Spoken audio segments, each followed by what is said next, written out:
What's up, mob? Holy crap, that race was gnarly.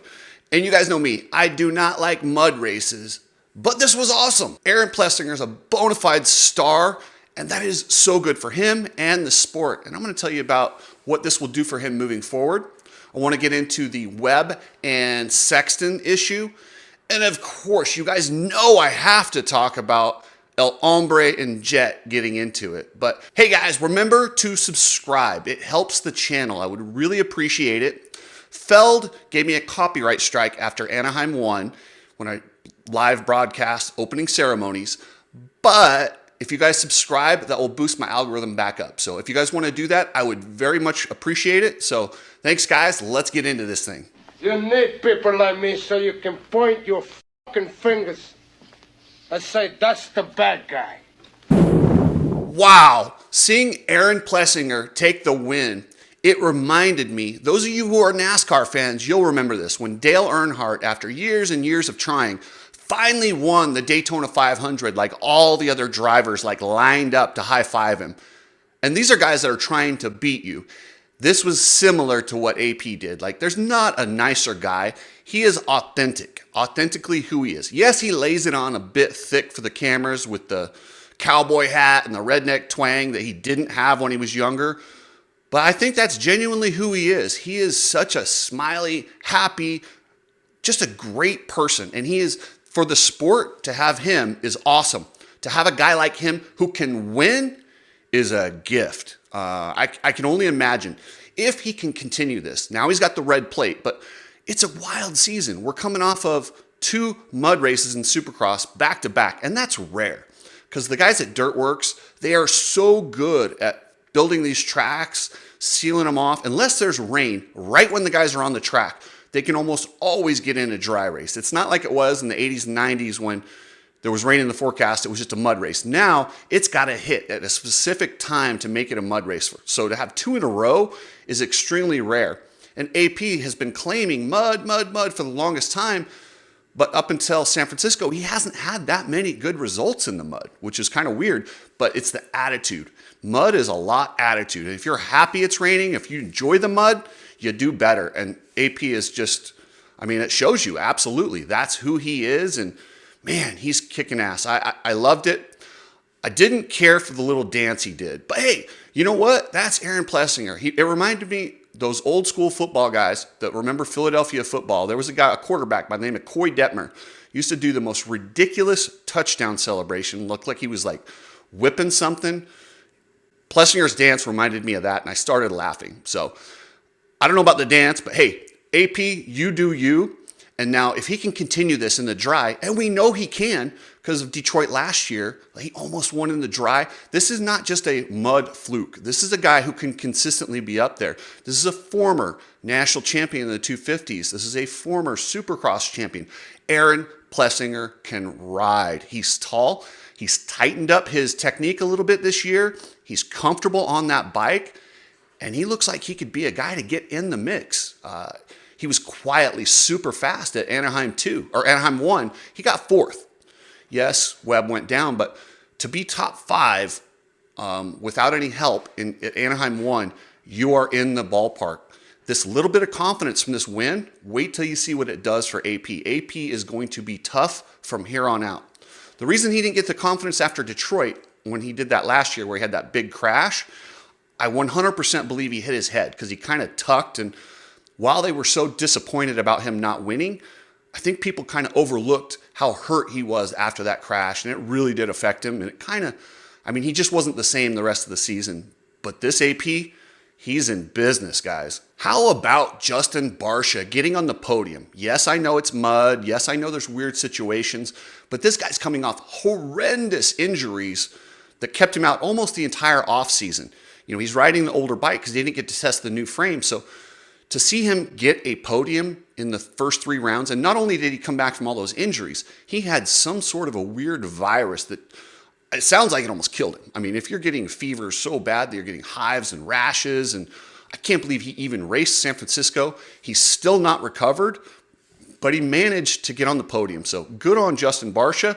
I'm excited to see how he can do as he gets healthier as the season rolls on. Speaking of concussion and illness, Go to the Coach Rob store. Coach has got like vitamin packages for concussions and illness to boost that immune system. Hit up the Coach Rob store. If you want your garage to look badass and be organized, hit up Epic Garage Designs. You need a really cool looking floor like Barrett Jackson, hit up epicgaragedesigns.com. Now I want to talk about the Cooper Webb Chase Sexton when he was getting lapped incident. This to me was racing. This is just what happens when you have a mud race that dries out the way this one did. So this one, when it first started raining, you almost wanted to get off the main line where you could get a little bit of grip. And as the night wore on, you needed to get in that one line. And if you were off that one line, it reminded me of, if you guys have ever raced Supermoto, not Super Motocross, Supermoto, the dirt bike street tires, what happens is in the dirt, you get like a blue groove. That's essentially what happens when this starts to dry out. You have to stay on that one line, and if you get off it, you're in some sludge and just anything can happen. So these lappers don't want to get off that line.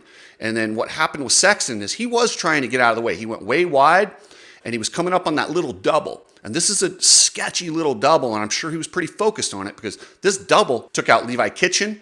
It took out Ken Roxon. It was kind of sketchy, so he had to kind of focus, and he's focused on clearing that or making sure he doesn't have a big issue.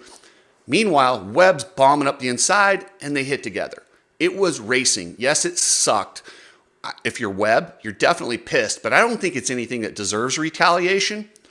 But the last thing these guys want is a pissed off Cooper Webb. A pissed off Cooper Webb is a dangerous Cooper Webb, and I cannot wait to see him next week at Anaheim 2. He's good at Triple Crowns. That's where he got his very first win in his first championship season, was at the Triple Crowns. The famous pistol where he shot Kenny and essentially ruined Kenny's life for like 2 years. Head on over to Ride Strapped and get yourself some goggles. They got the Let's Go Brandon, they got the cool shirts, they got the Red Pill shirts. Hit up ridestrap.com. If you're shipping anything, use Precision Transport. It's customer service at your finest and very, very affordable prices. According to Club MX, they've used them, much less money than FedEx to ship. Now to the drama. You guys know I love a little bit of drama, and I love these guys yapping at each other and grabbing helmets. And I had a lot of people reach out to me and say, hey, Anderson needs to be suspended. You can't do that. Well, if you watch it from the other angle, he didn't grab helmet first. Jett did. Jett needs to understand when you're dealing with El Hombre, the best bet, just lay off. These guys are already annoyed with Jett. They know how good he is. They know they're on a clock before he has them consistently winning and just dominating them. They are hanging by a thread, so they're not going to give this kid any rope whatsoever. On the track, I have no issues with anything either of them did. It was one line. You had to kind of cut off somebody and force the issue, because if you got off that line, you were just slow and it wasn't going to work. So what they did on the track, I have zero issues, and maybe Jett was upset, but do not get in Hombre's face. Just let it cool off. Hit him up later on. That's just Jett being young and not understanding the situation. And, you don't want an enemy like El Hombre. Jett will be battling for a title. And what I did see is Jett or Lucas Myrtle or whoever got in his ear, let him know kind of the same thing I just said. So he offered to pay Anderson's fine and give some of Anderson's fans, the VIP tickets. So brilliant move. They understand the importance of it and how having El Hombre as an enemy is not a good thing. But just so you know, I don't think that's enough. You guys know the guys in the very back of the pits trying to qualify are some of my favorites. I want to give a shout out to Connor Visker, a Michigan local, and he's riding his 250 in the 450 class right now, getting ready for the East. It's his rookie season, and he's riding pretty good, but he hurt his ankle in the free session. Tried to go out in the main session, didn't make it, but I just wanted to give him a shout out because I love those guys and they don't get a lot of publicity back there struggling. And, people look at the guys in the back like that or in the C session and they're like, oh, why are they even? Trust me, that dude at the local track is always one of the fastest guys. If you saw him at a local track, you're like, dang, how does anyone go faster? But there's levels of this game, and Connor's out there getting gate drops, getting prepared.